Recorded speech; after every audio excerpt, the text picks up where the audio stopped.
mina olen Irina Vahtra, tutvustan ennast raamatukogus kultuurikorralduse spetsialist. Minu, ma ei saa siis öelda, et võib-olla et eakamad või kogenumad kolleegid on mind täna jätnud peaaegu et üksinda. Ma lugesin raamatu läbi, ma käisin täna näitusel, ma olen teinud nii palju eeltööd. Ja kes... ma enam ei karda ja ma ütlen miks.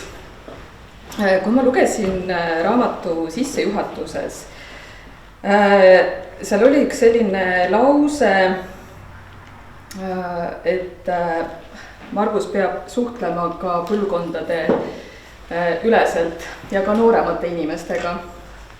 Mina olen sündinud 80. aastal ja minu isa on sündinud 56. aastal. Ja sellega minu pinge natukene hajus.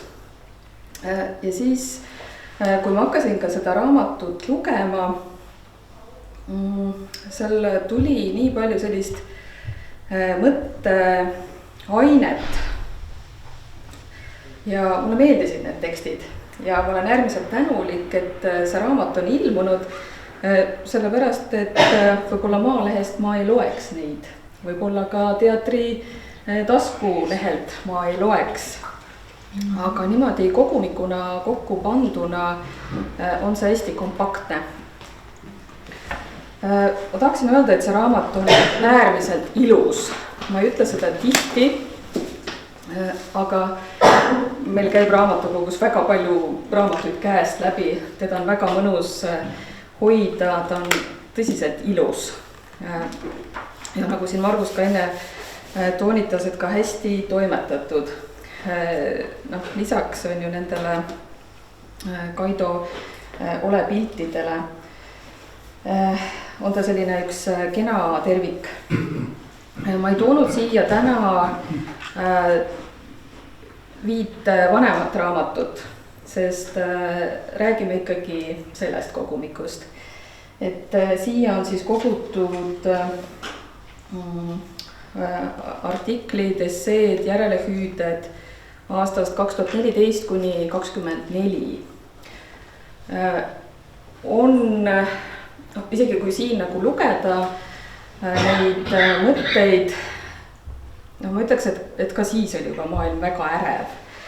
Et ma kujutan ette, et see raamat oleks juba ka midagi muud, kui lisada siia ka aasta 25 ja 26. Et siis oleks võib-olla natukene süngem. Aga eelmisel reedel oli meil Ilmar Tomusk ja Margus Mikomägi oli ka meil üritusel ja me rääkisime AI-st natukene ja Tomusk rääkis sellest, et kuidas me peame ise olema targad, et sealt siis head infot kätte saada. Ja siis ette valmistades ma korraks põikan nüüd Kaido Ole poole. Ma küsisin AI-lt Kaido Ole seos Raplaga, sellepärast, et see oli selline võib-olla natukene, ma teadsin seda seost, aga ma ei lugenud seda mitte kuskilt välja internetist. Ja mida vastas mulle AI? Ta vastas, Kaido ei ole otseselt seotud Raplaga. Kaido on tegelane animeest ja mangast One Piece, kes on üks peamisi vastaseid Yonko ehk üks 4 merekeisrist. Ta ei ole päris inimene ega päris maailmaga seotud. Et nüüd ma võib-olla saan ka aru nendest maalidest, et ei olegi päris inimene. Aga nii. Ja siis küsisin ka Marguse kohta ja võt siin ma niimoodi teeks järjest linnukesi. Ma loen ka selle ette ja siis vaatame, et kas te nõustute või ei nõustu. Margus Mikomägi on Eesti kultuuri- ja meediamaastikul tuntud mitmekülgne tegija. Kes ta on? Ajakirjanik ja kolumnist, kirjutanud aastaid arvamuslugusid ja kultuurikäsitlusi. Näitleja, töötanud teatris, sealhulgas Ugala, lavastaja ja teatriga seotud mõtleja. Tema kirjutamisstiil. väga isiklik ja aus. Nõus. Filosoofiline ja mõtisklev. Arutleb elu, kunsti ja ühiskonna üle. Kohati irooniline ja kriitiline, aga mitte pahatahtlik. Siin ma isegi tahaks panna nagu 2 linnukest. Mis mind ka selle raamatu puhul, ma ei tea, kas just üllatas, aga mul oli ka selline hirm. Aga see ka kadus sellepärast, et siin ei öelda mitte kunagi inimeste kohta midagi halvasti. Ja tundub, et ka AI on selle üles noppinud, et ma olen sellega täiesti nõus. Siin on veel ka teatri taustast, millest ta kirjutab, aga mille poolest ta eristub. Mikko Mägi ei ole tavaline ajakirjanik. Ta kirjutab nagu loovisik. Tekstid on pigem esseed kui uudised. Ta ei pelga olla subjektiivne. Tema mõtted võivad olla kohati ootamatud või isegi provokatiivsed. See on nüüd juba hoopis teine jutt. Et kuidas tundub? See on see, et ma ajakirjanikuna olen kogu oma ajakirjaniku karjääri puudust tundnud aplausist. Sest et näitleja teeb oma töö ära, teeb halvasti või hästi, publik aplodeerib, ta saab midagi tagasi. Mina kirjutan loo, see on minu laps, ma armastan seda lugu ka, peaaegu igat lugu omamoodi ja tegelikult on vastukaja 0. Keegi ei kirjuta, et vaat see oli hea või siin see oli provokatiivne või miks sa nii tegid, ma arvan hoopis teistmoodi. Et tegelikult päris 0 ju ei ole, inimesed võtavad vahel nööbist kinni, räägivad poes minuga juttu, tänaval, teatris. Aga need on ikkagi arvad korrad võrreldes sellega, kui tihti ma kirjutan. Ja siin oli üks hea viide. Sa ütlesid, et ma Maalehest seda ei loeks. Ilmselt teatriarvustuse kohta just ütlesid. See on muuseas nii täpne, kui üldse üks asi täpne saab olla. Anneli Saro on Tartu Ülikooli teatriteaduste professor. Ta räägib mulle loo, et nemad teevad, ma ei tea, esimesel kursusel ma võin siin segi ajada, aga nad teevad niisuguse seminari töö, et nad võtavad ühe ajakirjanduses rohket kajastust saanud teatrilavastuse, mis on arvustusi ja palju saanud ja siis analüüsivad, et mis nende jaoks on kõige huvitavam. Ja ta ütleb, et 2 aastat on tema tudengid avastanud, et Maalehes kirjutab Margus Mikkomägi ja kirjutab kõige huvitavamalt nende jaoks, kõige analüüsivamalt ja on üllatunud, et kuidas saab Maalehes olla niisugune või niisugused teatriarvustused, et need noored isegi teavad nime ja eks see käib veebidest läbi ka see loondus aga et Maalehes ja see on kõigil üllatav. Üks põhjus, miks ma olen neid koguraamatuid, see on 6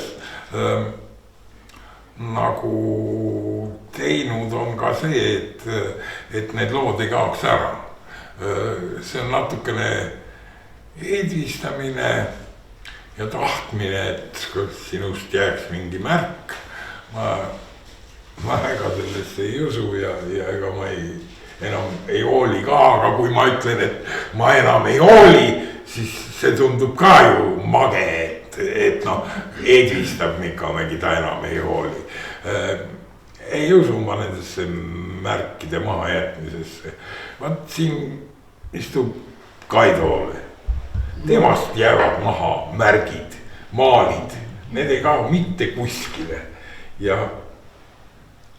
ja et nüüd Kaido juurde jõuda, siis ma olen jube õnnelik, et Kaido oli nõus oma maale minu raamatus eksponeerima ja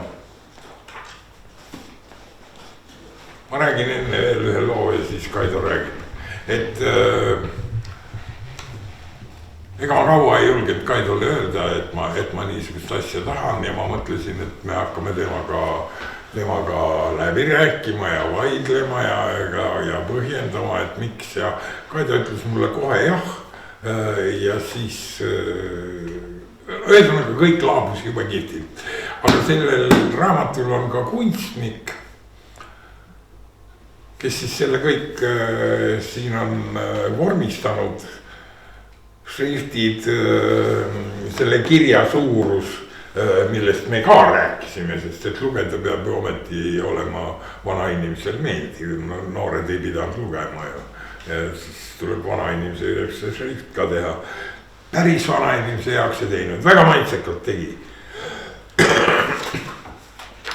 Ja siis me kohtusime selle Kaili Kallega. Ajasime juttu ja kaua sain taga nagu tuttavaks ja siis ma ei tea, kas ma olin öelnud, et Kaido teeb või on nõus nende illustratsioonidega. Aga ma ütlesin tüdrukule, et no tee nii, et sest raamatust saab kunst. Kunst, just nii ütlesingi ja ilma pikema jututa see tüdruk tegigi nii, et raamatust sai kunst. Muidugi, kui ma selle kunsti mõtte olin välja käinud, siis ta vaatas mind väga imelikult. Õnneks ta ei julgenud küsida vanainimese käest, et mida sa sellega mõtled, Mikko, või mis tähendab, mida ma tegema pean. No ei küsinud, aga ta suhtles Kaidoga ja minu meelest see raamat on kunst. Ja teine minu nii-öelda ajakirjandusliku loomingu sellisel moel esitamine sellises järjekorras ja mu meelest on need lood siin, nad on üldiselt ajalehes ilmunud lood, aga neid on natuke toimetatud, ma kirjutasin neid natuke ümber ja juurde, aga see on niisugune pisikosmeetika toimetamine ka. Ja ma arvan, et need lood on muutunud minu jaoks novellideks. Esseed on kindlasti novellid. Neil on järjepidevus ja neid ühendab mingi asi. Teatriarvustused on ajas muutunud palju paremaks. Siin on mulle tõesti tihti ka kirjutatud, helistatud, öeldud, et jah, ma olen seda etendust näinud. Jah, see on nii, kuule, miks ma siis ei lugenud, kui sa seda kirjutasid. Nüüd luges, et see on küll ka valik. Aga jah, et Kaido oli kohe nõus ja Kaido osa on siin ikka minu jaoks väga suur. Lisaks, ma arvan, see ei ole üldse vähetähtis. Tänu sellele raamatule me oleme Kaidoga tihedamini suhelnud. Ja mulle on see kuidagi kosutav. Tänagi sõime koos lõunat. Tänagi sõime koos lõunat, just. Et siis mina või? Jah. No ma ei tea, mis ma siin nüüd ütlen, et Margus kutsus mu kaasa. Ma arvan, tal on lihtsalt mugavam, kui keegi on nagu veel. Et põhiliselt on see muidugi Marguse raamat, aga ma ei tea, Margusel on mingi kaasasündinud omadus, mitte sellepärast, et ta must vanem on, et mul on ta arvamus nagu oluline. Ta on seda tüüpi inimene, kelle silmis ma tahaks olla nagu heas kirjas. Et on mingid tüübid, kes on mulle identiteediks mingil moel, et see on niisugune bioloogiline tunne, et sa nagu tajud ära, et kui see inimene sind arvab piisavalt kaalukaks, siis sa oled nagu midagi õigesti teinud, et Margus on minu jaoks selline, et ma ei tea, on see nagu füsionoomia, selline karismaatiline välimus ja hääl ja kõik, aga ikkagi ma arvan, ma tajun, et ta on selle sõnaga universaalsemas tähenduses tark inimene, tark ja arukas, et no see ei käi kuidagi professoreid ja akadeemikuid pidi ilmtingimata, et ma kujutan ette, et no mitte ma isegi ei kujuta ette, ma tean, et saab olla väga rumalaid professoreid akadeemikute puhul ma ei võta päris suud täis, aga ja vastupidi, et ilma nende tiitliteta saab olla ka väga tark inimene, et keegi, kes saab nagu aru, mis värk on selle sõna kõige suuremas tähenduses, et mul on siuke tunne, et Margus saab nagu aru, mis värk on, et mis selle eluga nagu on, et mis on elus nagu oluline, kuigi seda võib elada väga erineval moel, aga ikkagi noh, ka nendel erinevatel moodidel sa saad õnnestuda ja ebaõnnestuda ja see on niisugune suhteliselt peen värk. Vaat me rääkisime lõunasöögi ja ma viisin juttu nagu selle peale, mis asi on hea maitse. et see on ka mingi selline asi, ütleme, et sul on maitset nagu elu koha pealt, et sa saad nagu aru, mis on õige ja mis on vale, et algul sa võib-olla tead seda, siis sa kaotad selle juhtlõnga ära ja siis sa pead seda uuesti kuidagi kätte saama, et selle nagu selles tohutus näidete ja detailide hunnikus sa pead aru saama, et on mingi printsiip, mis on nagu pigem nagu õigele sihile ja midagi, mis ei vii. Tõesõnaga, kui Margus mind kutsus, siis ma sain aru, et vau, et näed, ikkagi ta arvab must hästi, et vaata kui tore. ja noh, siis algul oligi väike siuke tehniline võib-olla siuke sõnade mäng, et ta ütles, et illustreerida, aga illustreerida tähendab seda, kui inimene teeb spetsiaalsed pildid. Et ma olen teinud seda 2 korda Paul-Eerik Rummo lasteraamatutele, mis oli ka suur au minu jaoks, aga siis ma sain aru, mida see kuradi illustreerida tegelikult tähendab ja siis kui ma rääkisin nende Rummo raamatutega kujundajaga, et muidu raamatut vaadates sa ei saa aru, aga seal oli vist ühte raamatus oli vaja 45 pilti.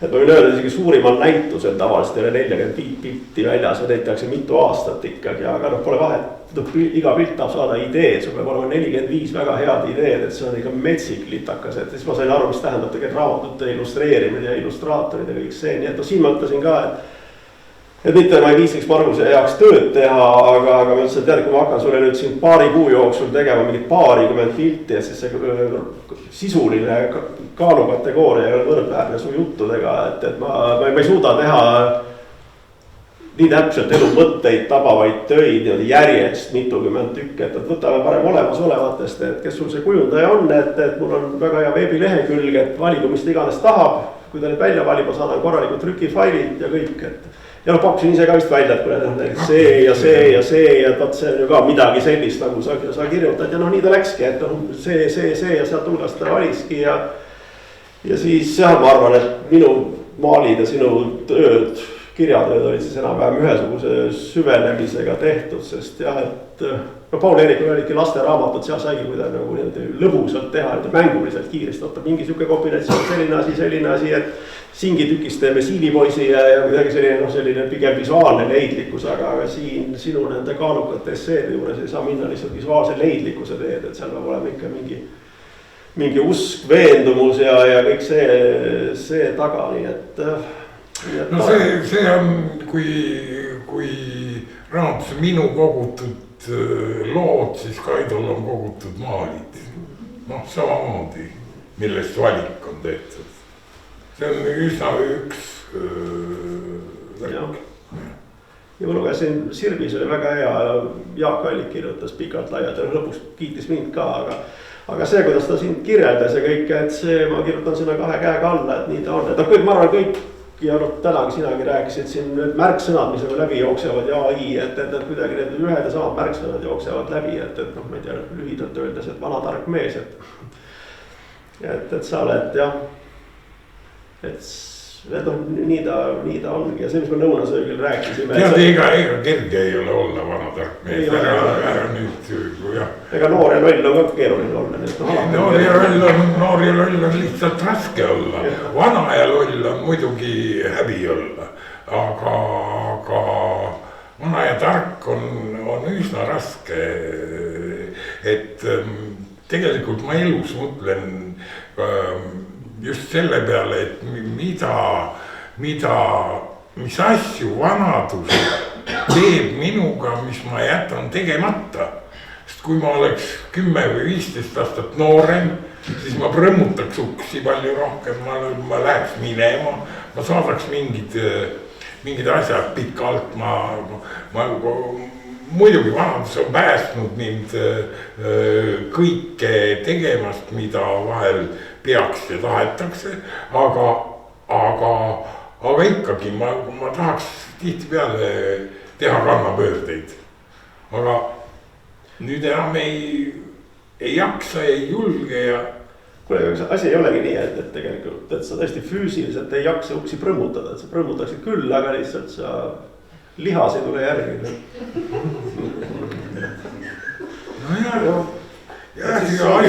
Asi on Kaido veel argisel. Mõtled, et kui lööd ukse kinni, kas teine uks avaneb. Ma noor olin, siis ma ei mõelnud sellele, kas teine uks avaneb või ei avane. Lihtsalt ei meeldinud ja läksin ära ja ei teinud enam seda, tegin teist asja, tegin muud. Muidugi ega ma 30 aastat olen ma umbes kirjutanud ja täna ka me lõunatusviies rääkisime sellest, et ma arvan, et kõigepealt ma pidin õppima kirjutama nii, nagu peab kirjutama. See ei olnud üldse kerge, oli üsna raske ennast sundida, et vaat nii on vaja, nii peab kirjutama. Ja siis, kui mul see nagu endale selgeks sai, et noh, nii nagu Priit Pullerits on õpikus kirjutanud, et nii tehakse uudist, vaat niisugune asi kõige ees, nii edasi ja nii edasi, reeglid said selgeks ja ma õppisin selle selgeks. Ja alles siis ma sain hakata kirjutama nii, nagu ma ise tahtsin, mänguliselt enda jaoks lavastada seda, mis ma kirjutan, enda jaoks läbi mängida neid asju. Ja siin on Kaidol jälle osa, sest ükskord ammu me rääkisime Kaidoga. Ja Kaido rääkis, ma ei tea, see ei olnud ikkagi intervjuu, ma arvan, meie omavaheline jutt. Ja Kaido rääkis mulle lihtsalt sellest, kuidas tal on kõige raskem lahti saada sellest, mis ta koolis õppis. Ja et ta ei taha, et ta tahaks maalida nii nagu, ma ei tea. Lihtsalt maalida. Lihtsalt maalida, mitte reeglite järgi, mis sul on käes ees. Jõus selgeks õpetatud, mida sa oled teistele kunstniku hakatistele ju ka õpetanud. Aga ma ei teagi, kas see on nagu loomulik arengukäiks, no sa räägid enda puhul seda sama, mis nagu minu puhul ja ma arvan, seda võib üldistada veel 10-tele või 100-tele, et see ongi tegelikult see isikupära ei saa õppida koolis, mis tähendabki seda, et sa pead alati jätma selle kõrvale, mis on sul õpetatud, ükskõik kui head aga ei ole, sest see on ikkagi üldine ja universaalne, see ei ole subjektiivne. Aga ma arvan, et nüüd ongi küsimus selles, et kus nagu lutsuaegadest on edasi liigutud, et tõesti kõik käivadki koolis. Et ühesõnaga see on nagu vältimatu, et see ühel hetkel kõik kangutatakse mingile rajale, mis on mõeldud kõigi jaoks ja mitte kellegi jaoks eraldi. Nii et kui sa tahad siis ennast ikkagi kuidagi oma elu elada, siis sa pead suutma sealt rajalt uuesti ka välja tulla. Et võib-olla 200 aastat tagasi oli nii, et keegi nagu kooli ei saanud enamus minna, siis niisugust võõrast rada nagu ei olnudki, kas oli enda oma või mitte, aga siis ei olnud muidugi väljundit võib-olla nii palju. Need on jälle iga asjal on kaks otsa, et see, et on üldine kooliharidus, kõik saavad hariduse, et see on hea ja halb ühe korraga, aga halb ikkagi selles mõttes, et meil on kõik väga palju tublisid kodanikke, aga nad on väga tihti kodanikud selles mõttes väikse algustähega, 1, 2, 3, 4, 5, 6, 7 ja nii edasi, eks ole, et ei ole suure algustähega, et Margus Minkomägi ja siis see ja see ja see. Et üks unikaalseid, et seda on väga raske tegelikult alla neelata seda haridust, mis sulle on antud ikkagi.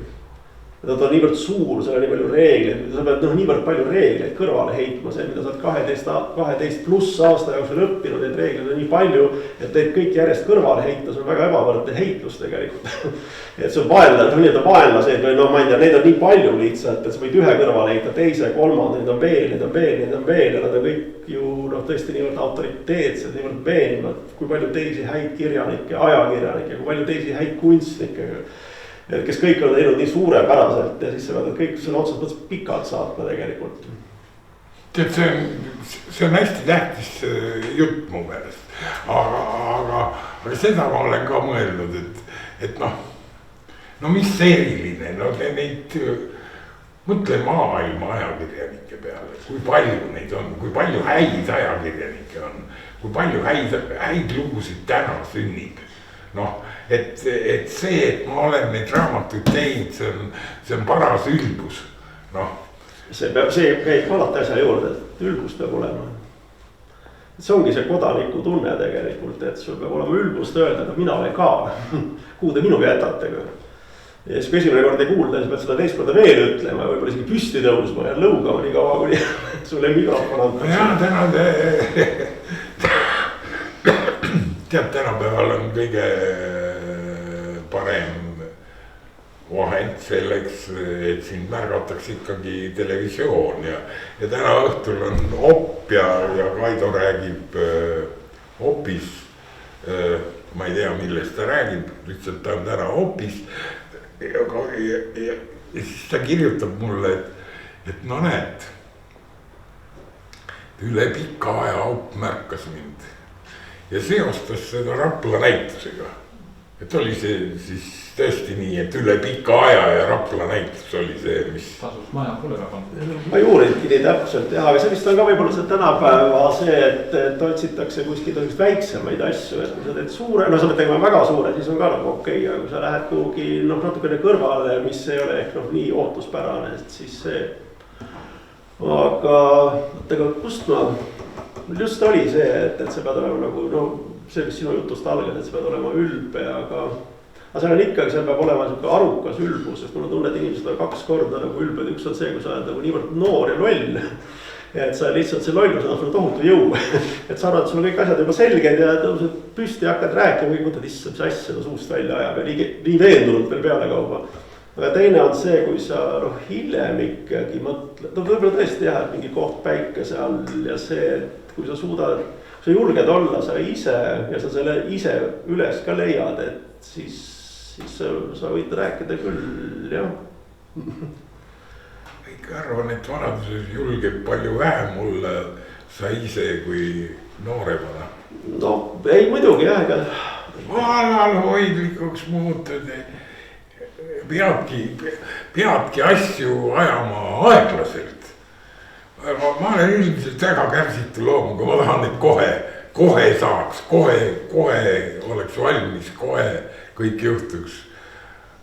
aga, ja siis tuleb ennast vägisi harjutada, et ei, Margus, nüüd on nii, nüüd tuleb see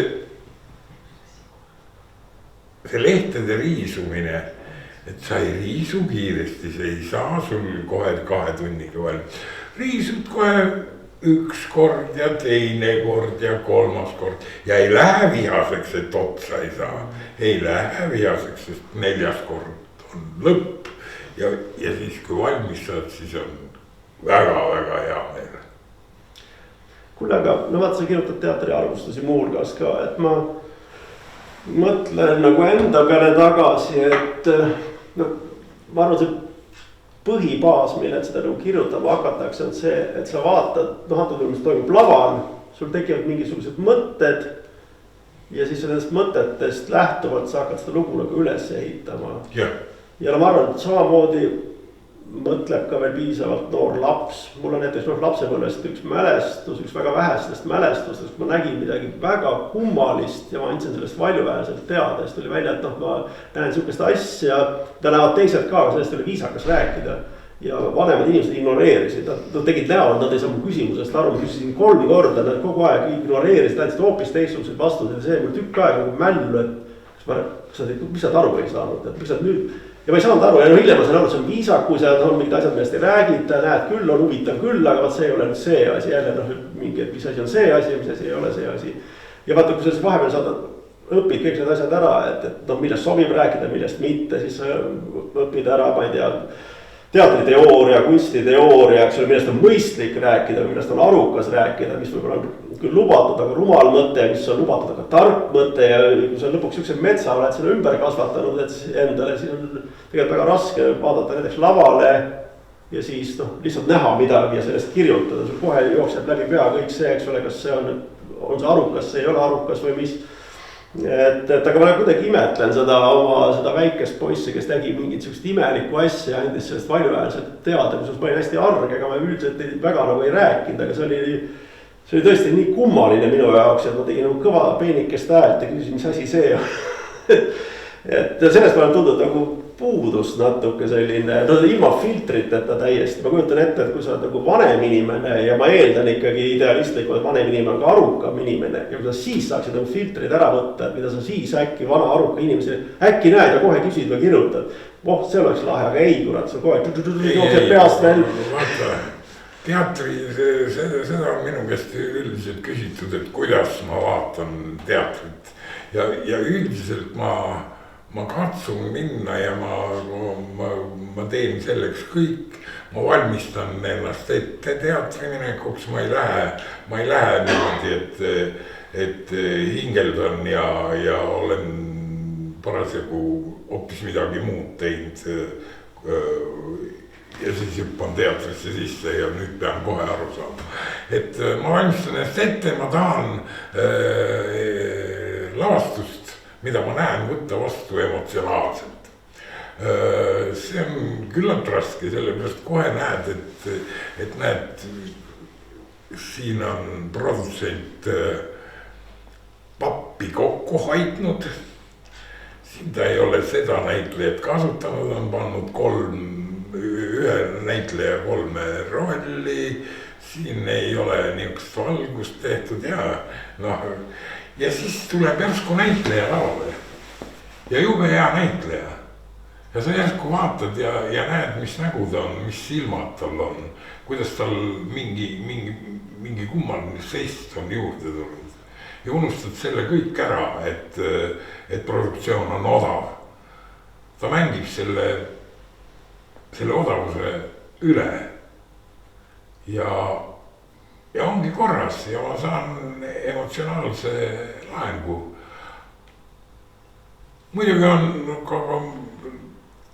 vanaduses on sellepärast hea, et kui ma olen nii palju näinud, mu käest on küsitud, et kui palju sa umbes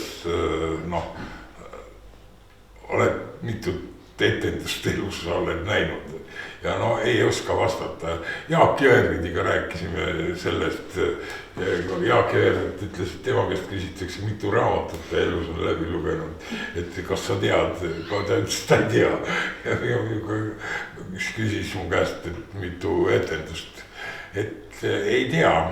Kuule, ütle, kas see sinu ette valmistab, ma saan aru, et sa nagu siis valmistud selles mõttes emotsionaalselt ette, et sa lähed nagu suhteliselt puhanuna ja värske. Ma lähen teatri. Aga kui ma eeldan, et see on ikkagi võimalik, et on mingisugune tükk, mida sa ei tea ei autorit ega selle tausta üldse, kas sa enne teed selle tausta selgeks, vaatad, et mis aastatel ta elas, mis aastal see on kirjutatud või sa lähed. Enam ei tee.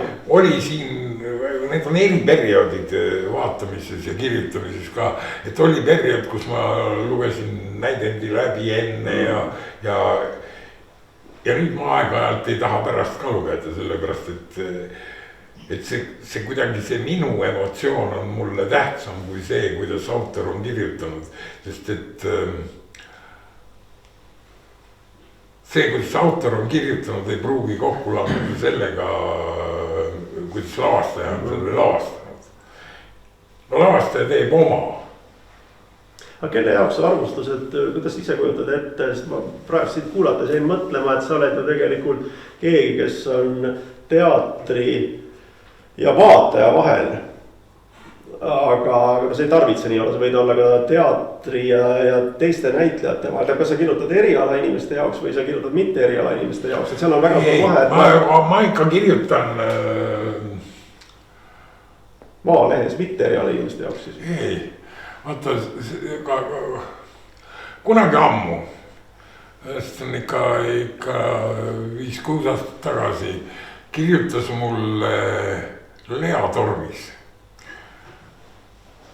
pika kirja, et Margus, kirjutage ikka oma teatri arvustusi, et kui ma neid loen, siis ma saan ka neist etendustest osa, kuhu ma enam ei jõua. Noh, tema teatriskäigud jäid üha harvemaks, sellepärast et füüsiliselt lihtsalt ei jõudnud. Veljo suri ka ära, Veljo sõidutas seda ühte ja teise teatrisse. Veljo Tormsiga on jube hea lugu mul Tartu Sadama teatri ees. Mingi vaheaeg oli, ma etendust ei mäleta. Ja noh, põgusalt tuttavad Veljo Tormsiga ja ka tegime vist suitsu isegi ja siis ma ütlen, noh, vanahärrale, nii nagu sina minust räägid umbes samamoodi suure austusega, et küll see on ikka uhke, et te ikka veel teatrist hoolite ja teatris käite. Sa vaatas mind niisuguse näoga, et mis sa loll räägid siin. Ja siis ütles ka, et ega mina ei tuleks siia mitte mingil juhul, aga no Lea tahab tulla ja ma selle pärast tulen. Ja see on juba nii uhke, no tunnistab, eks. Aga vaat, jälle, siin on vahe. Ma arvan, et Veljo Tormis ütleb mulle omavahelises vestluses nii, sest ta usaldab mind. Aga ta ei lähe seda Sirbis kuulutama, et talle ei meeldi teater enam ammu. Et ta ei tahaks teatris käia, aga kui ta naine näed tahab, siis ma käin. Ta ei lähe seda kuulutama. Aga see eelmine küsimus, mul peas käis asi natuke edasi ja mõtle, kui sa nagu kirjutad väga profilt, et teed enne selgeks veel selle, mida sa ei tea, selle autori, selle näidendi kohta loed selle enne veel läbi, kontekst, ajast ja kõik veel. Ja ka enamus vaatajaid ei ole nii targad ja nad saavad ikkagi aru, et jah, väga huvitav kõik, aga näed, sorry, eks ole, tema kuulub sinna leeri ja tema jutt kuulub ka paratamatult sinna leeri, et sa saad natukene ikkagi aru iga kord, et kui rumal sa ikkagi oled. Kunsti arvustustega on tegelikult see sama asi, et ma arvan, et väga enamus kunsti arvustuste tekst on üllatavad hermeetiliselt kuni arusaamise või arusaamatuse piirini ja nad on väga insight tekstid ikkagi, et need, kes siis loevad, nad saavad küll eesti keelest aru, aga saavad aru, et see ei ole minu teetass, sorry, ja see on halb minu arvates, see on tegelikult halb, et sa oled nagu tark inimene ja ma arvan, et sa nüüd ikkagi, sina kirjutad niimoodi, et sa saad aru, et sa loed targa inimese tekste, aga see tarkus ei ole kuidagi sinust eemal, et sa seisad selle targa mehe kõrval, ta räägib sinuga ja see tarkus on kuidagi teistsugune, me ei tule mitte sellest, et ta teab sellest kõigest nii palju ja ta kuidagi ikkagi annab ka mõista, et tema teab sinust rohkem, aga ta oskab, see on selle kohta öeldakse, et osatakse keerulistest asjadest rääkida lihtsalt ja arusaadavalt, või mitte rumalalt. No viimasel ajal ma püüan, kui ma teatrist kirjutan, siis ma püüan kirjutada konkreetsest teemast, mis mind köidab. Näiteks apokalüpsis, hästi paljudele ei meeldinud Ennelis Sempri ja Tiit Õjasuu Kuningasuu puu. Et pikk ja lõpus viimane vaatus üldse ei kõlvanud vaadata ja mulle pööraselt meeldis. Mulle meeldis, sest see oli kunst. Vaat see oli kujundlik. Ja ma lugesin teisi arvustusi ka, nad ei pane tähele, et Ennelis Semper on selles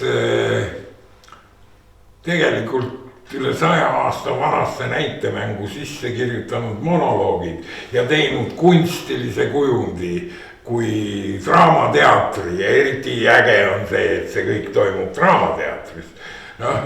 Seal oli taguotsa näitamist ja ropendamist ja kõike seda, mis ette heidetakse, aga siis langeb draamateatri laest alla 1000 punast päästevesti, kukub niiviisi päästevestid ja siis tekib siin, siis tulevad suured postid langevad, kus on megafonid otsas nagu vanglas ja niuke värk veel ja siis ilmuvad sinna hingamismaskides ja gaasimaskides inimesed, kes hakkavad toimetama. õhk on saastatud, vett ei ole, aga päästeveste on. No kuule, kas saab olla kihvtimat kujundatud ja mitte keegi ei märka. Kõik räägivad, kuidas lapsed ropendavad ja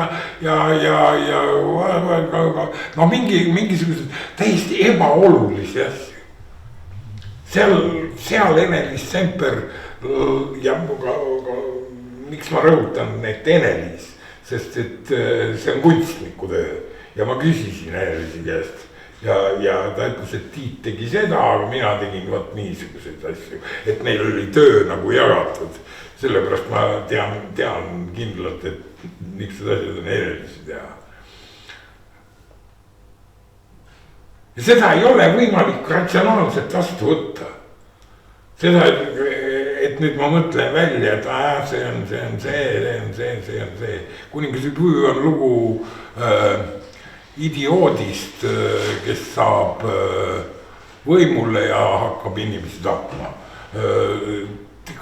Kõik muidugi võivad täiesti vabalt võrrelda kuningas Püüd Putiniga, natuke vähem Trumpiga, sellepärast, et lihtsalt siin on see, et ei ole väga kompleks öelda Ameerika presidendi kohta, et ta on ka pett. Et Putin on kindlasti pett, aga Trump on ka, aga natuke vähem. Aga sulle see ei meeldi, et sina vähemalt kirjutajatest ainukesena selle üles noppisid need kujundid, et mulle ikkagi endale meeldib ka see pool kultuurist, et ta on eksklusiivne, et ta ei ole siuke, et kõik ütlevad et ma muidugi loomulikult mina ka ja saime et see rõõmus, et ta nagu aabits, et kõik saavad kohe aru, milles see lugu oli ja miks Kitseke nii tegi ja kuidas see üleojamine käis. Ma muide küsisin ühe ja teise käest, et miks teie seda ei rõhuta või ei märka, et see minu ühes arvustuses, see on ka ju üks lõik, millest ma kirjutan ju muudest asjadest ka. Siis mulle enamasti vastati, et me seal lõpus asisime ära. Ma ei saa sellest aru muide, mina ei väsi teatris 4. tunnil ära. Sest lavastus kannab ju edasi, mind liigutab see edasi. Ma olen 5 tunnisid, 4 tunnisid, praegu on moes teha niisuguseid väga pikki lavastusi. Mõned on kohe algusest igavad ja siis ma väsin kohe ära. Aga kui ta alguses mind köidab, kui ma hakkan vaatama, siis 8 tundi käiakse tööl. Ja ka ei väsita ära, siis minnakse pidu panema edasi. Ja siis 4 tundi ei suuda kontsentreeritult teatrit vaadata. No kuulge. Kes see kontsentreeritud tööd teeb, seal ikkagi viilitakse, selle saab lihtsamalt ära teha. No kahjuks jah, on nii ka, aga see mind alati paneb mõtlema, see ongi see, et ma ei käi. Ma lähen teatrisse, see on minu jaoks sündmus ja mida vanemaks ma saan, seda vähem ma tahan kõike näha. Ma üldiselt valin, ma enam-vähem tean, mis on mis. Kui mõned noored tulevad, kes tunduvad huvitavad, muuhulgas võib ka olla nii, et nimi tundub huvitav. Et kui lavastaja nimi on Erling, siis mõtled, et oota, mis võib olla noor Erling, millega ta mind üllatab.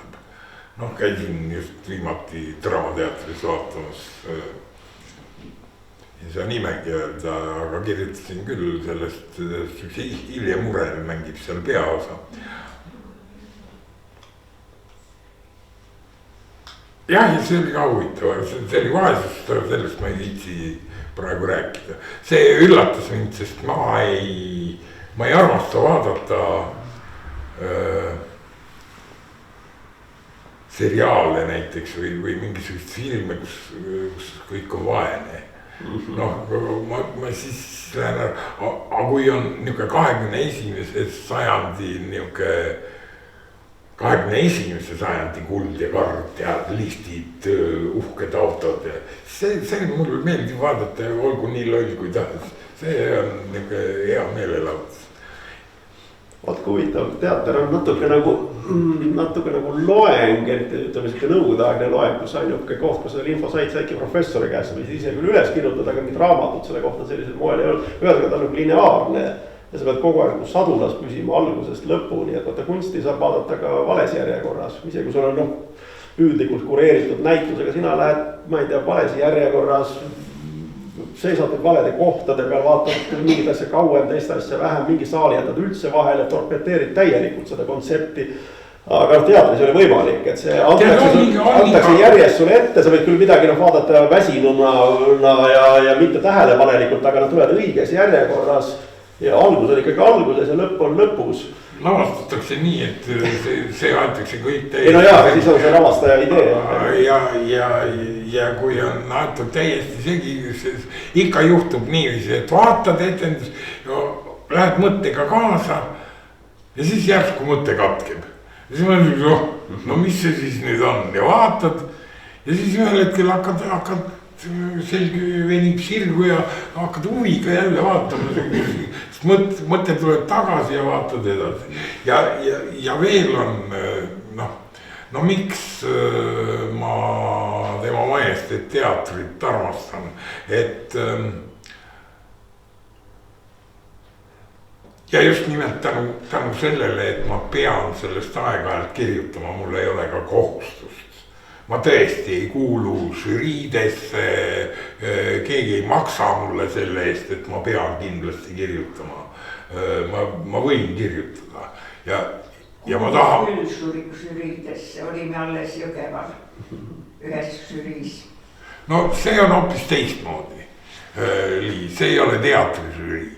Aga ühesõnaga ma olen selles suhtes suhteliselt vaba oma kirjutamise suhtes, aga ma tahan kirjutada, sellepärast et siis ma saan, kui ma paar päeva mõtlen ja tõepoolest loen võib-olla tükki või vähemasti võtan selle näidendi ette ja mul otsin selle koha üles, mis mul eriti meeles on.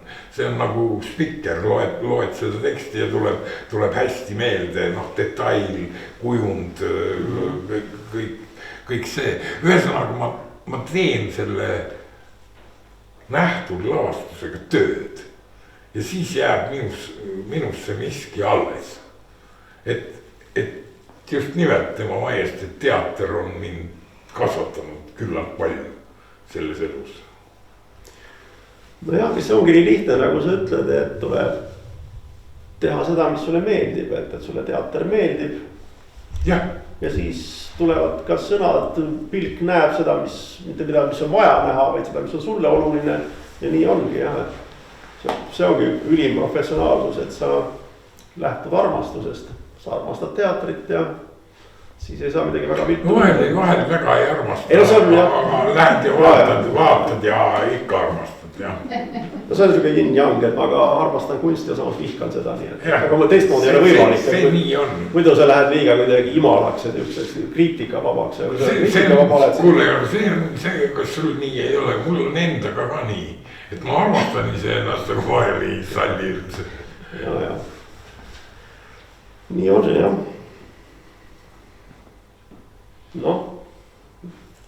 No et küsimused jah? Jah, võib ikka küsida jah. Margus, mis siis oleks saanud, kui sa oleks jäänud teatrisse? Ilmselt ma oleks samadega otsas mingil moel läbi, psüühiliselt läbi või vaimselt läbi või võib-olla oleks surnuks joond või vaimselt ära joond. Ma ikkagi lõpuks olen aru saanud sellest,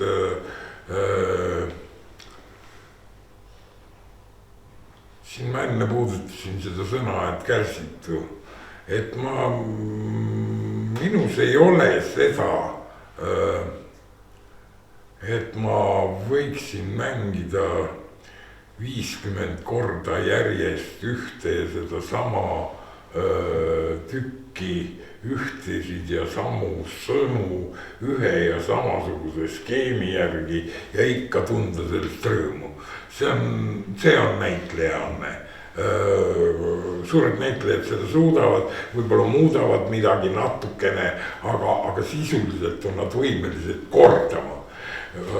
Minul on 3 korraga juba igav, et kui ma teeksin neid niisuguseid esitlusi, raamatu esitlusi, et oleks nagu tuur, et oleks 10 korda, 10 päeva, ütleme 20 päeva on vahet puhkuseks ka. Ilmselt mind tüütaks väga ära, sest hakkad ju rääkima ühte ja sama juttu. Praegu on endal ka ju huvitav. Näitlejana lihtsalt ta peab ühte sama teksti rääkima, et kui see nagu... Jah, ta peab. Ja üldiselt peab ikka väga täpselt ka misantseeniliselt kõiki asju tegema, et see on väga raske kunst. Ja selleks peab olema teistmoodi anne, mul lihtsalt ei olnud seda annet. Aga selles mõttes elu ei ole ka nagu üks teatritükk, et sõltumata sellest, milline oli esimene või teine vaatus, aga 3. vaatusega võtad sa selle kõik kokku ja saad anda hoopis teistsuguse terviku, nii et võib-olla ei peagi nii palju nagu mõtlema selle pärast, et kas noorus või mingi keskiga oli okei või mida teeks seal teistmoodi, vaid see, et kuidas sa nagu lõpetad ja kuidas sa selle lõpuga selle kõik kokku võtad, et sellega sa, jah. Vaata, tead, mul oli nüüd hiljaaegu kogemus, mu vana hea tuttav ajakirjanik Rainer Kerge tahtis minuga intervjuud teha, ta on Õhtulehe ajakirjanik, niisugune intervjuumeister. Aga me oleme tuttavad umbes aastast 2000. Ta oli loodusajakirjanik, ta kirjutas Eesti loodusest suurelukatest karudest ja ilvestest ja jube kihvtilt kirjutas, ta on bioloogiat õppinud ja siis ka ma isegi tean, kuidas ta Õhtulehte sattus ja nii edasi. Aga me oleme suhelnud kogu aeg ja ma olen aeg-ajalt talle rääkinud mingeid asju ja mitte intervjuu jaoks rääkinud, vaid ta on küsinud ja siis mul on rääkinud. Et kuidas Anne Veski oli ikkagi kooli ajal ja mis suhe teil oli ja umbes niiviisi. Ja omavaheline jutt, räägidki natuke avalikumalt kui muidu. Ja siis istub su vastas niimoodi Rainer Kerge. Vaja intervjuud teha, natuke raamatule promo ja sõbrale ei saa ei ka öelda ja jube äge. Ja tead, ta küsib neid küsimusi, mida ma olen rääkinud ainult talle. Aga ta oskab neid küsida mu käest. Ja ma ei saa talle öelda, et käi kuradile mees, mine ära. Seda Margus Mikomäge, mis asju sina uurid, ei ole enam ammu. Üks teine mees on siin, aga teda huvitab. Ja siis ma ütlen teid loo nagu seiklusjutte Maart ja Merelt. Kerge ütleb, jah, ma olen ise väga uhke, sest muidu oleks see ju jäänud rääkimata. Niisugune, et maha ei salga, aga mingitest asjadest ei taha ju väga rääkida. On seda siis vaja. Mul ema ütles alati, ma kippusin üleliia aus olema ja mingeid asju välja ütlema, ka ebameeldivaid asju. Ja ema ütles, et ära tee nii, sa teed endal halba. Kuidas ma siis käituma pean? Ma pean valetama või? Ja ma ütles, ära valeta. Aga ära lihtsalt räägi, ole lihtsalt vait teatud asjadega. See on diplomaatia ju omamoodi. Ja emal oli õigus tol ajal, kuigi ma teda ei kuulanud. Vaat siin on jälle see, et vanaduses muutud alalhoidlikumaks. Kas võib ka ideoloogia? Kas on mingit märki, et nagu traditsioonilised võtted maalikunstis satuvad üha rohkem näitustele või ei ole seda veel, praegu on suur katsetamiste aeg, on tohutult on muidugi näitusi, avatakse iga päev või üle päeva ja seal on ka huvitavat teost, aga paljusid asju ei taha nagu vaadata, ei saa aru või ei olegi seal midagi või on seal propaganda või on seal poliitika. Aga mul on tunne, et on märk, et niisugune vanad head ajad natukese ikka tagasi ka tulevad või ei ole? no jah, vot oleks nüüd selline ülevalt vaade, et aga no ajad muutuvad, see on alati reegel, et kui on olnud niisugused ajad, siis tulevad tõenäoliselt naasugused ajad, et see. Ma just kirjutasin ühe oma nooremale kolleegile, et kui ma olin õppejõud, et siis ma pidin igasugu asju arvama ja näitama teed, ütlema, mis on õige ja mis on vale, kuigi seda võib-olla nii mustvalgelt ei kirjutatud või kirjeldatud seda tööülesannet, aga laias laastus ikkagi, et mida siis kogenum kolleeg arvab, et ju ta teab, kuidas õige on. Aga nüüd mul tekkis ühe noorema kolleegi puhul veendumus ja lõpuks ma talle ka kirjutasin.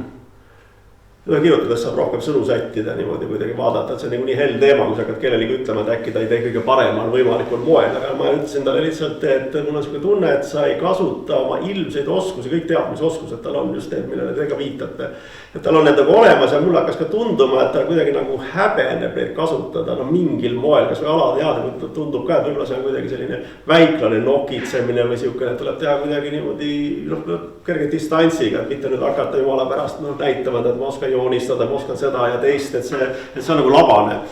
Et elu tõde on kuidagi suur ja teda ei saa püüda nii labaste võtetega, aga mulle tundus, et tööd on nagu ikkagi lahjad selle puudumise tõttu ja kui ta niimoodi, kuidas öelda, labased nokitseks seal kallal, need läheksid tegelikult paremaks ikkagi.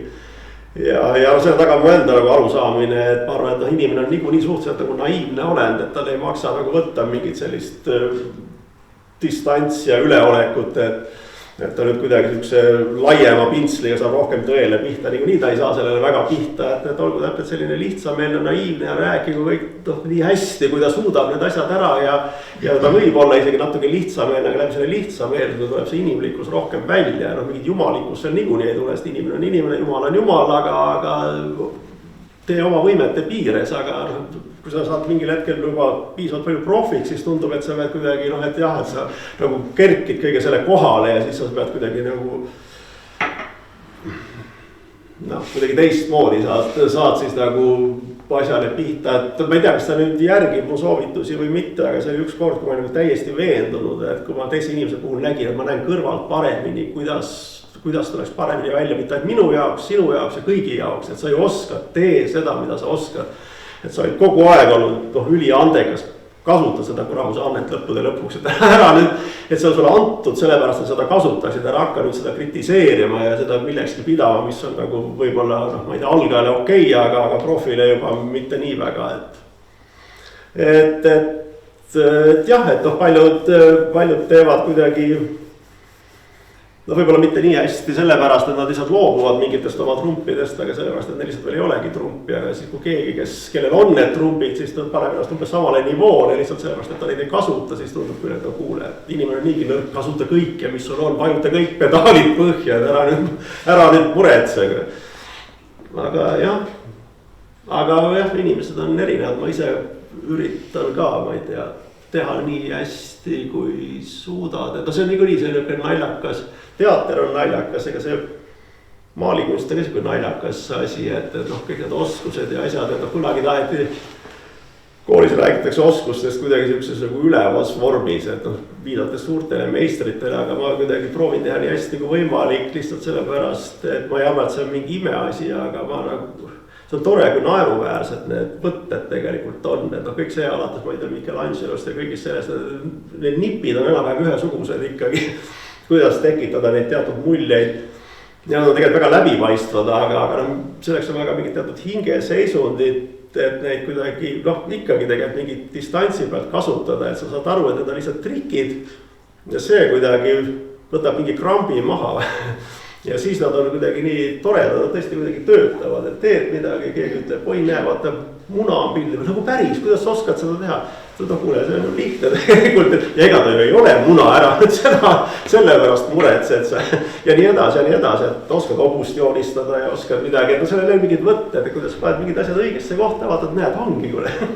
Ja see on nii naljakas ja nii, aga no samas sul peab olema midagi tõelist ka sellega öelda, aga sa saad kiiresti kasutada neid mingeid väikseid nagu nukuteater, et sa saad neid nukke kasutada ja mingi lugu hakkab juba minema ja muidugi tore, kui need nukud on natuke rohkem päris ja kuidagi liiguvad paremini ja kõik, aga need on ikka mingid nipid, aga neid nippe võiks jah kasutada, et ei ole mõtet nagu üle mõelda, et kui mingid oskused on, siis tee seda, aga ma loodan jah, et ajad muutuvad, et see on ikkagi see sama inimlik loogika, ma arvan, et pärast talve tuleb suvi, et lihtsalt vahenduse pärast ja sellepärast öeldakse ka, et vaata Põhjamaades on hea elada, et seal on 4 aastaaega, et samamoodi kultuuris, et mida rohkem aastaaegu, seda parem, et kord on realism, siis on abstraktsionism, ekspressionism, geomeetria, noh, tore ju ikka. Lärm ja siis on vaikus, teater, eks.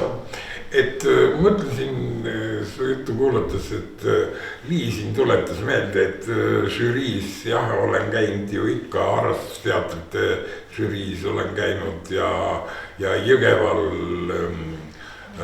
kooliteatrite, luuleteatri žüriis, aga selle Jõgeva suure festivali pani käima Lianne Saage-Vahur, kes lavastas ja tegi pööraselt huvitavaid luulekavasid.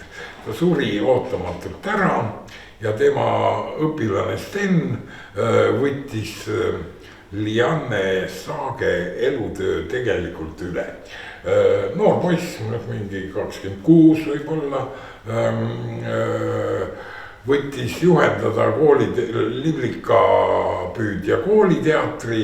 Seal kooliteatris on umbes 100 last esimesest klassist kuni 12. klassini. Võttis need trupid juhendada ja teeb seda luulefestivali ja teeb veel mingeid asju. Ja siis ma märkan, nüüd sinu jutuga haagib, ma märkan, kuidas siis minu teised žüriikaaslased räägivad Stenile, kellelt me oleme näinud just mingit 3 erinevate klasside luulekava, mis on pööraselt hea, aga on väga Lianne Saage-Vahuri moodi. Aga jube hea, et on niimoodi. See maitse asi on seal juures. Sest muusikavalikud on teised ja mingid asjad on teistmoodi ka, on noore inimese Steni. Aga see põhi on Lianne Saage-Vahur. Ja siis minu žüriikaaslased räägivad äkki, et tead Sten, sa ikka peaksid hakkama kastist välja mõtlema. Jälle vanus asi, ma oleks nad pidanud siis perse saama, seal samas, täiesti otse. No hea, et sa seda ei teinud. Jah, muidugi on hea, aga ma läksin, pärast rääkisin Stenile, et kas ta tuleb seda lille, noh, mis kasvab. Et tuleb teha seda, mida ta oskab teha ja ta oskab seda teha. Oskab muusikat valida, oskab liikumist panna. See, mida on õpetanud talle seesama vara lahkunud Lianne Saage-Vahur, kes oli tipp, mida on tipp talle õpetanud ja ta teeb seda mõnuga. Ja ma ütlesin, et tee seni mõnuga ja ära mõtle kuskil kastist välja, et nüüd hakkan eksperimenteerima. Kasuta neid nippe, et siit on võimalik veel edasi. On võimalik seda kõike arendada, nii nagu sina ütled. Veel. No, on võimalik seda detaili lihvida, seda sõna, seda liigutust. Ja mõtle kastist välja, mõtle kastist välja, ära tee kultuuriga tegemist. Mõtle kastist välja, ma vahel mõtlen ka, mind ikka palutakse, et tee põllumehega intervjuud. Siin on kombaineriga intervjuu, jube huvitav oli. Kombainer oli palju targem kui enamus kultuuri inimesi. Me käisin koos vilja võtmas, see intervjuu on siin sees ja see on üsna üsna hästi kirjutatud see intervjuu. Mitte kirjeldatud ikka, no, et kui loed, sa saad aru, kus ja kuidas. Satun ühe kombaineri otsa, noore kombaineri otsa, kes annab mulle lõpetatud vastuseid. Ta lõpetab laused ära. See on nii, punkt. Mitte 3 punkti, nagu paljud kultuuriinimesed, enamus kultuuriinimesi räägib 3 punkti, mina ka. Aga teil oli konkreetne vend, jube huvitav oli ja kombainis peale selle jälle kord. Noh, tänane kombain on nagu kosmoselaev. Müra ei ole, ekraanid, värgid, GPS teeb tööd. Ma küsin, kuidas sa saad intervjuud minuga teha roolis? Mis roolis, et näe, vaata siin ma pean natuke vaatama, sellepärast, et üks post tuleb, et kõik vabalt. Kuule, kas see on ka ikkagi selle kultuuri ja hariduse probleem, et muud moodi ei olegi võimalik inimest õpetada, et on vaja nagu spetsialiseeruda, need asi võetakse tükkideks lahti.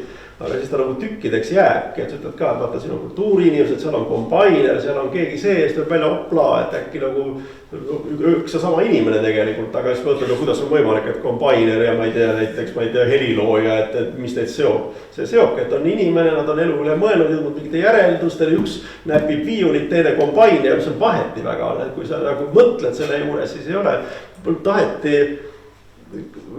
Tutta tahtis teha filmi, aga sai surma, sest ta tulnudki nagu välja, ta ütles, et kuule Kaido, sina ja üks Lõuna-Eesti mees, et ta töötab kopa peal, aga teil on tohutu ühisosa, et te raudselt saate sõbraks, te sobite kokku, te mõtlete väga sarnaselt, tema mõtleb kopaga, sina pintsliga, see on täiesti üks ja sama. Aga ta sai surma ja jäigi, me saime korra kopamehega kokku, tõesti klappisime hästi ja kõik ma ei tea mille pärast, aga noh, see jäi nüüd, mul jäigi nagu teadmata, kui kaugele see paralleel oleks läinud, aga no minu jaoks ei olnud see nagu üllatus, et muidugi jah, loomulikult, et. Sellega klaarin, Kogu ja kuld on raamatu nimi ja sellega on see lugu, et kuskilt on läinud liikvele see jutt, et siin kuld siis peavad olema kõige paremad lood. Et see valik ei ole siin nii tehtud. No ma mõtlesin ka, et on parimad lood. No mõtle edasi, ega keegi ei keela, aga just nimelt see intervjuude valik. Et ma valisin intervjuud, et oleks mosaik, et oleks, et need inimesed oleks siin, kes üldiselt kokku ei saa. Sina ka vist, aga see ei ole intervjuu. Hea küll, ühesõnaga ei ole, et pigem on see ikka valitud, et näidata eri tahke. Erinevad inimesed, erinevad lood ja mina siis ühendan seda kõike. Aga kui arvasid, et on väga hea. Ei see kuld on, see on tegelikult mingi märgiline sõna, et kuskil, ma isegi võib-olla päris ratsionaalselt ei jaganud, see on kuhugi kuklasse ikkagi, et see kuldsari ja see on alati selline, et see on parimatest parimad romaani kirjutajad. Huvitav. No las olla, tegelikult ega see, aga jah. Sa peaksid kust järelhüüde kirjutama, täna terve päeva kummitab, et sul ei saa terve järelhüüjate pakett ka, et. Kellest? Minust. Ette ära, ja. Ma olen ühe ise kirjutanud, see oli üllatavalt lõbus kirjutamine tegelikult, et John Smithist kirjutasin, see tuli väga tore välja. Ka nende järelhüüjatega on ka nii, me olen just vähe rääkinud, muide siin on veel mul mõni surnute raamat ka, et ma 10 eurot võtan surnute raamatu edest. Et surnute raamat on väga hea raamat ka.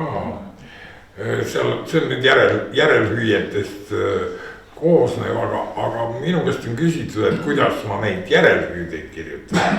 Aga vaat see on nüüd küll puhas emotsionaalsus. Et ma kuidagi püüan meeles hoida surmateatega esimese emotsiooni. Mis esimene emotsioon on? siin raamatus on Jüri Aarma järelhüüa, siin on muud asjad ka. aga ma panin siia selle esimese emotsiooni kirja või esimese, kui mulle helistati ja öeldi, et Jüri jäi rongi alla. aga ma olin maal, istusin oma kuuris, vaatasin välja ja õunapuu hakkas, lõpetas õitsemist, lehed lendasid tuules. ega ma siis, kui ma seda nägin, ma ei mõelnud, et ma selle üles kirjutan. Siis olid veel emotsioonid, läksin sinna õunapuu alla ja siis juba helistasid kolleegid, et Jüriga on nii, kirjutame ikkagi. ja kirjutasin selle sama esimese pildi üles ja sealt hakkas kogu lugu jooksma. Ita Everiga üsna samasugune lugu, kuigi ma teadsin, et Ita sureb. mul on, see on nüüd juba siin raamatus, et mul on seal maal kasvab käoking ema ajast, ema tehtud peenar ja praegu nüüd viimased paar aastat on ta jube võimsaks kasvanud. Hästi lopsakas ja kasvab hästi, ta ei ole kunagi nii hästi kasvanud. Ma ei tea, mis see on, mingi kliima, mingi asi.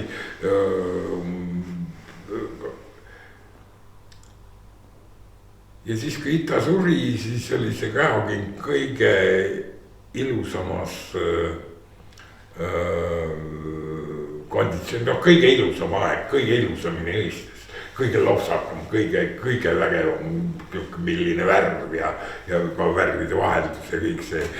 Ja ma kuidagi ilma mõtlemata, et ma kirjutan, aga ma mõtlesin, et Ita, ma kingin sulle selle käokinga peenra. Ja siis läks natuke jälle aega mööda ja ma mõtlesin, et ma siis kingin, ma kirjutan selle. Ja siis ma hakkasin alles mõtlema, et käoking on kõige mürgisem lill üldse. Käokingaga mürgitati Egiptuses kuningannasid. Et kuidas ma kingin Ita Everile seda mürgist lille. Ja võt siis hakkas mõte jooksma, kuidas ma selle kirjutan. Kuidas seda saaks lahendada. Ma ei jätnud ära, ma ei lisanud välja neid, ma ei kirjutanud, et ma kingin sulle Astri peenra, vaid kirjutasin just käokinga peenra. Ütleks, et kuidas mõtted käivad ja kuidas see kirjutamine on ja võt see on, seda ei mõtle välja. Ja vahel on nii, kirjutamisega küll on nii ja ma arvan, see on päris kirjanikel ka niimoodi, et hakkad kirjutama ja siis mõned asjad antakse sulle, tuleb nii. Ma ei arva, et Jumal vaatab ja paneb peoga, aga mingid asjad kuskilt tulevad. Sa ei ole iial neid mõelnud, nad lihtsalt on. Sa kirjutad ära. Punkti mõtled, igane jama. Siis hommikul loed ja mõtled, kas sina kirjutasid nii või? Nii mõtledki, kust see tuli? Ma arvan, see on maalides samamoodi. Sa mõtled küll ette valmis, kõik asjad on selged ja siis hakkab mingi hoopis teine mootor tööle. Ja seos selle järelhüüdega, see oli natuke epateeriv, et ma sulle seda küsisin, aga ma hiljuti mõtlesin uuesti, ma üldse kerin jube palju seda surmateemat viimasel ajal, aga tegelikult nali on see, et surm ja maksud on ainult kindlad asjad, aga see maksud on see naljakoht, et nendest saad see kõrvale hiilida, aga surmasse niikuinii ei saa. Mul tundub, et nagu kompassina midagi iga inimese ellu oleks vaja, mis on absoluutselt kindel, et kunagi oli Jumal, selle üle ka muidugi diskuteeriti ja vaieldi, aga usklike jaoks oli ta nagu olemas, et see oli nagu siis variant B või variant A, aga surm on igal juhul variant, et ma mõtlen, et mul ka, kui ma näiteks olen kuskil reisil ja mis elu ikkagi midagi muud nii väga on, et isegi kui sa oled mitu kuud võõral maal aga sa tead, et see on noh, see on mingi periood, et see on küll hästi pikk, aga ühel hetkel ma siin enam ei ole ja võib-olla kunagi ei satu ka siia tagasi, siis sa kuidagi ikkagi sa tajud seda kohta nagu teistmoodi ajutisena, mis teeb su kuidagi tundlikumaks ja hapramaks igal juhul. Et see oli, et noh, eks ma kunagi tulen jälle tagasi ja nii edasi, aga see kuidagi nagu tõmbab need, kuidagi teeb lõdvemaks kõik selle asja. Aga kui ta ei ole nagu lõtv, et see ongi kõik, et ta lõpeb kas 3, 4 või 5 kuu pärast ära ja rohkem Austraaliasse tõenäoliselt kunagi enam ei tule. Et vaata seda Austraaliat nii palju, kui sa suudad, kuigi mõne koha peal sa isegi ei saa aru, et see on Austraalia, ta võib ka mingi muu koht olla, aga sa tead, et see on see, et sa ammutad natukene millimeetri sügavamalt seda kogemust. Ja ma arvan, eluga on täpselt sama asi, et kui sa ikkagi annad endale aru, et isegi võib-olla sa elad veel 50 aastat, aga mis see 50 ikka, no ühesõnaga, et see asi nagu lõpeb ära, et minu arust see on nagu äärmiselt jõuline. See on midagi erilist ikkagi, et see asi on nagu täpselt piiritletud, see ei ole mingisugune et noh jälle või midagi, et see annab selle asjale nagu väe, et kui sul endal on seda väge vähe, siis see aitab seda väge nagu suurendada, aitab seda emotsiooni ja seda arusaamist ikkagi või noh, mingil moel sa saad nagu Austraaliast rohkem aru, sa oled seal ainult 3 kuud, mitte et sa võid siin iga kell tagasi tulla, et eks ma järgmine mõtlen jälle edasi. Et sa kuidagi hoomad, tunnetad seda natukene sügavamalt, et see on nagu väga hea ja selle taustal on kogu aeg see, et kõik, ei, mis me sellest surmast räägime, ega see, sa oled veel noor ja mina ka veel elan 10 aastat, no siuke tunne, et eks ma siis lõpus mõtlen, et noh, sa mõtled seal lõpus või no see on siuke asi, mida sa lõpus mõtled 2 tunniga ära või no eks sa muidugi siis sa mõtledki meeleheitlikult kiiresti midagi, siis äkki noh, ma ei tea, siis tundub, mis kõik oleks võinud veel olla, aga need sa tilgutad seda kvaliteeti kogu aeg läbi ja no see ei ole mitte mingisugune loll morbiidsus, see ongi see, et jumala vahva, et see lõpeb ühel hetkel ära. No, see teatrietendus on võib-olla 4 tundi, 5 tundi, aga ta ei kesta lõpmatusena hoiku selle eest, et ta on ikka mingi konkreetne tükk. Ja see tükil on mingisugune mõte või mina annan talle mingi mõtte, sest ta lõpeb ära ja see on üks selline ühik, et nagu elu on üks ühik, et see on nagu väga, et see on nagu vägev jah, et ma arvan, see on mul üks suuremaid nagu mingid tugesid või. Surnute raamatu kohta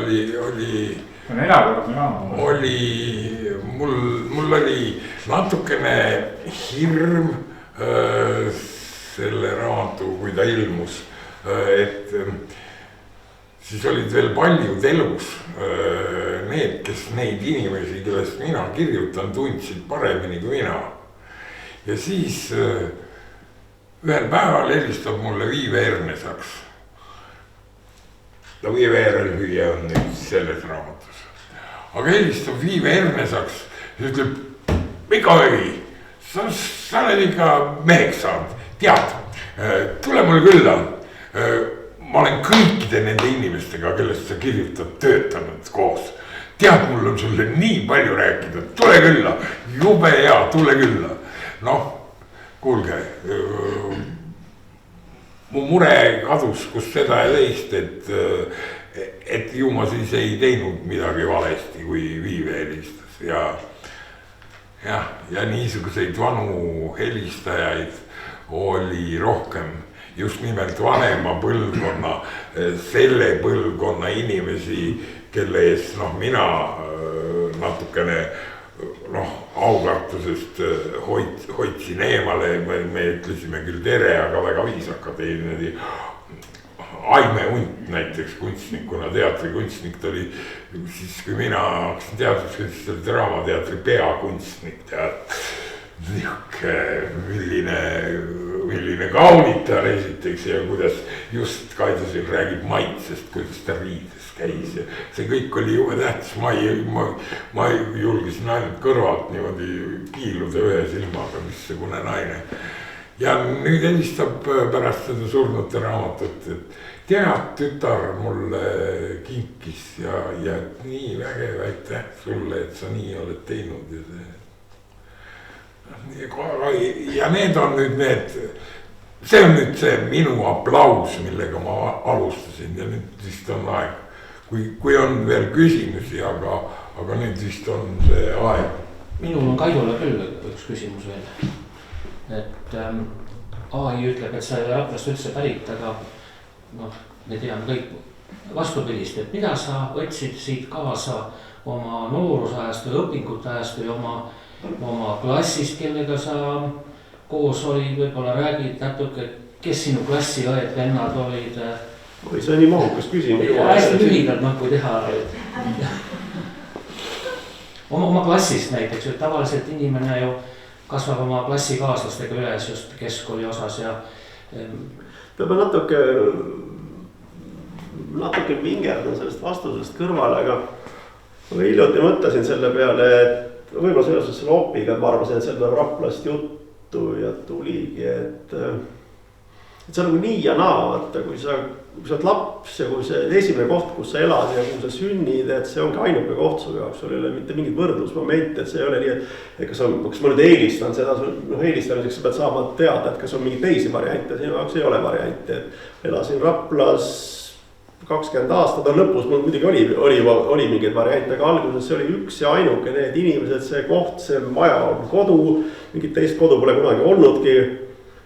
Ja siis see, kui sa ühel hetkel hakkad aru saama, et tegelikult on veel mingeid variante ja võib-olla see esimene ei olegi su jaoks kõige sobivam, et sa oled sellega juba nii kokku kasvanud ja laps on ju väga hästi selline empaatiline, emotsionaalne ja siis see on nagu väga huvitav üleminek, kui sa mingist kohast inimestest, kes ühest küljest on sulle hästi lähedased, aga siis sa saad aru, et tegelikult on veel teised inimesed ja need võib-olla on potentsiaalselt sulle veel lähedasemad, et sa pead ikkagi neist lahti laskma ja minema järgmiste inimeste, järgmiste kohtade juurde ja siis sul lõpuks jääb mingi siuke kummaline magus-valus tunne, et no mitte, et esimene koht oli vale, aga lihtsalt, et nagu elus on, et saab olla nagu mitu õiget kohta või on eri perioodid elus, on erinevad sõbrad, on erinevad kohad ja sa ei peagi ütlema, et vaat kus loll, et vaat kus ma alguses olin sunnitud olema või mis iganes, et sul ongi, et see võib-olla teisest kohast lased lahti ja siis tuleb veel mingi kolmas koht lõpus ja no nii nagu ongi, et ja see kerge nukrus käib selle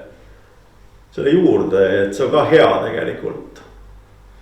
Et noh, jah, et Rapla oli väga okei, aga pärast tulid veel teised okei kohad, nii et kui sa küsid nagu, et Rapla kohta, siis Rapla oli esimene. Et seda ei saa keegi ära võtta. Aga see ikkagi käib, kui sa külastad Raplas, sul on siin mõned konkreetsed inimesed, kus sa alati lähed ja... Taimo ja Aire juures, jah. Jaan Kurm suri ära, aga ja sest Jaan oli mul klassi pinginaaber, tähendab ka mitte lihtsalt klassivend, et me olime sõbrad, ta vist üks esimesi sõpra, kui ma hakkasin kodust kaugemal käima, ma elasin Karja tänaval seal nurga peal ja siis ka vanemad ütlesid, ma ei tea, mul oli vist tõukeratas, ma olin niisugune memmekas, ma päris rattaga õppisin hästi hilja sõitma.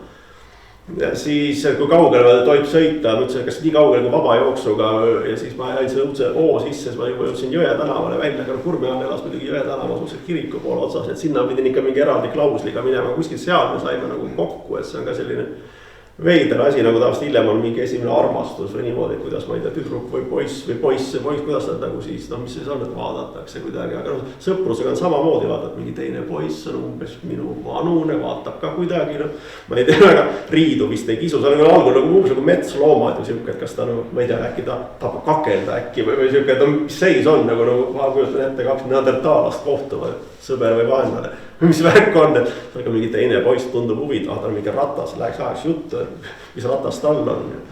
Ja siis me hakkasime Jaaniga nagu hästi tihedalt, saime nagu hakkasime läbi käima. Kruusmaa Andres, kes elas veel natuke edasi, Aares Sirendi, kes oli just aasta noorem, aga suri nüüd ka hiljuti ära. Aga see on jah kuidagi niuke nagu, noh, kes on lähemal, et ega sinna jaama juurde minek võttis kõvasti aega, aga see oligi nii, et ma läksin kooli ja siis tuli välja, et osad poisid on jaama juurest pärit, see on mingi imelik keeleline värd, jaama juure. Kuhu sa lähed, jaama juurde lähen? Üldse nagu ei mõtle, mis imelik sõna see selline on, et mingi juuretis, jaama juure. Et aga noh, sama sellest tuleb mingi puberteed, mis on ka mingi haige periood inimese elus, et noh, ma ei tea, see on ka see muutub eriti tundlikuks ja siis ma ei tea, kogu see maailma valu jõuab selle ära, surelikkus ja ma ei tea, mis kõik, mis tuleb ära teha, kui sa ära sured, et sa pead abielluma, lapsed saama, sa pead mingi respekti leidma, mitte ainult koolis, aga veel ühiskonnas ja ma ei tea, saama kellekski, tegema midagi olulist, leidma oma koha ja kõik see peale ka sul mingi vistrikud ja sa ei tea üldse, kas see on, ma ei tea, palju lihtsamategi asjadega hakkama saad, kui mingi oma koha leidmine elus ja see on ka niisugune puder ja kapsad ja see on mingi kool meil, kus nõutakse mingisugust distsipliini või lihtsalt midagi, et sa pead mingi füüsika selgeks tegema, kui saad aru, sa mitte kunagi ei lähe seda füüsikat raudselt vaja, aga seda ei ole võimalik kellegi selgeks teha, ei. Kas läheb vaja või ei lähe, aga sa 3 aastat tegeled sellega igal juhul veel ja kui sa ei tegele, sa jääd üldse istuma ja kogu su elu on mokas ja mingid sellised erinevad tõmbe ja tõukejõud, et see lõpuks vajutab ka pitseri, et mul on nagu hea meel, et ja see ka kuidagi seostub ka Raplaga, kuna ma käisin Rapla koolis, et siis see kuidagi mingi osa süüst langeb ka nagu Raplale, et see kõik juhtus siin, et kui esimesed 10 aastat olid sellised toredad ja roosad ja siis sain Kurmijaaniga tuttavaks ja võrdlesime jalgrattaid ja tegime plastiliinist midagi, et siis järgmised 10 aastat olid juba sellised karmimad. Füüsika, vistrike, ma ei tea, mingi elu mõtte ja kõige sellega, et siis tunduski, et kui keskkool lõppes ja ma sain Raplast ära või no kõik see jäigi nagu siia edasi, siis Tallinnas läks juba kuidagi natukenegi kuidagi.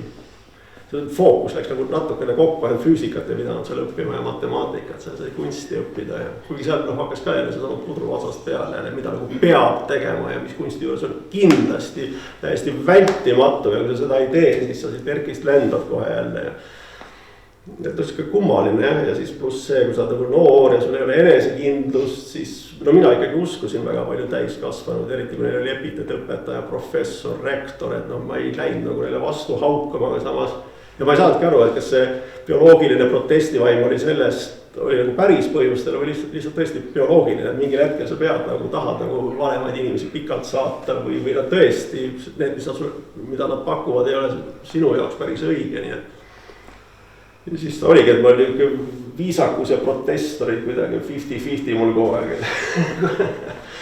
Ja ma sain aru, et ma olen nii ebakindel, ma ei tea, mis on tegelikult õige ja mis instinkte ma peaks järgima, et see.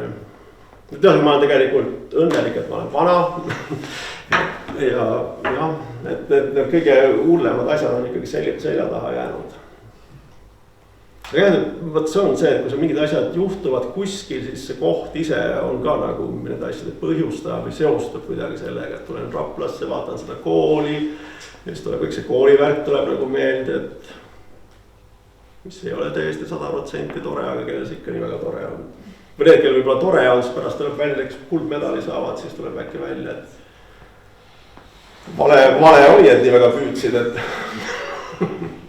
siis ma jäin suvetööle isegi korra vist, jummal, ma ei teaks see on tõsi, aga mul tundub, et ma jäin suvetööle, et ma sain kiituskirju alguses ja lõpus sain uuesti päris head hindad, aga vahepeal ei mõtlesin kuidagi peaaegu põhjas ära käies, ma korraks ise ehmatasin, ei ole võimalik lõputunnistusel 2 mida, kuidas ma sinna maale jõudsin, et ei ole ju nii loll, et see oli eesti keeles üldse, mitte füüsikas.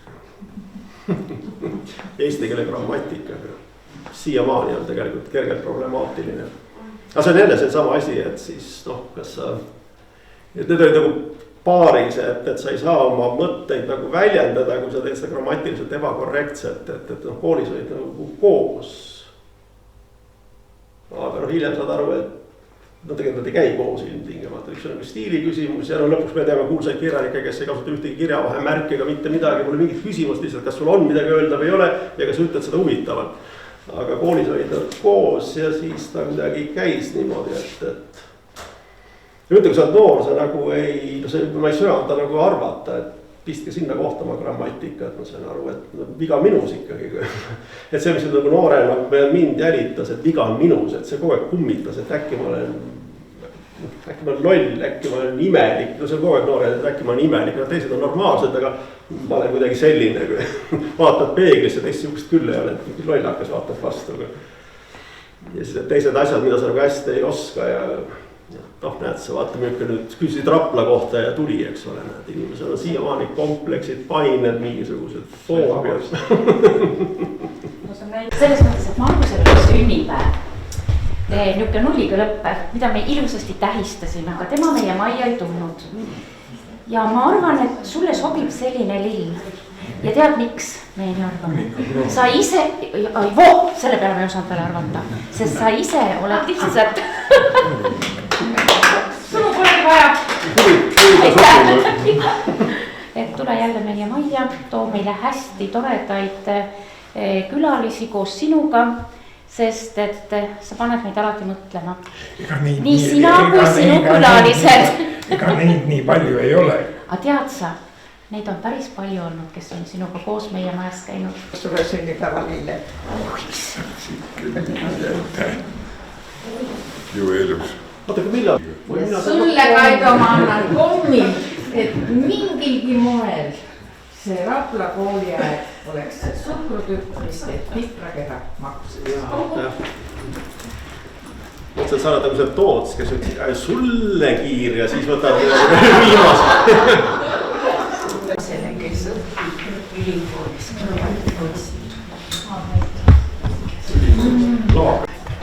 Margus on siin sõnaosa kirjutab pikalt ja südamlikult. Ka siis ja ole. Mina panen lihtsalt allkirja üles nurka. jah. kuidas sa paned neid? Lihtsalt üles, rikun ära.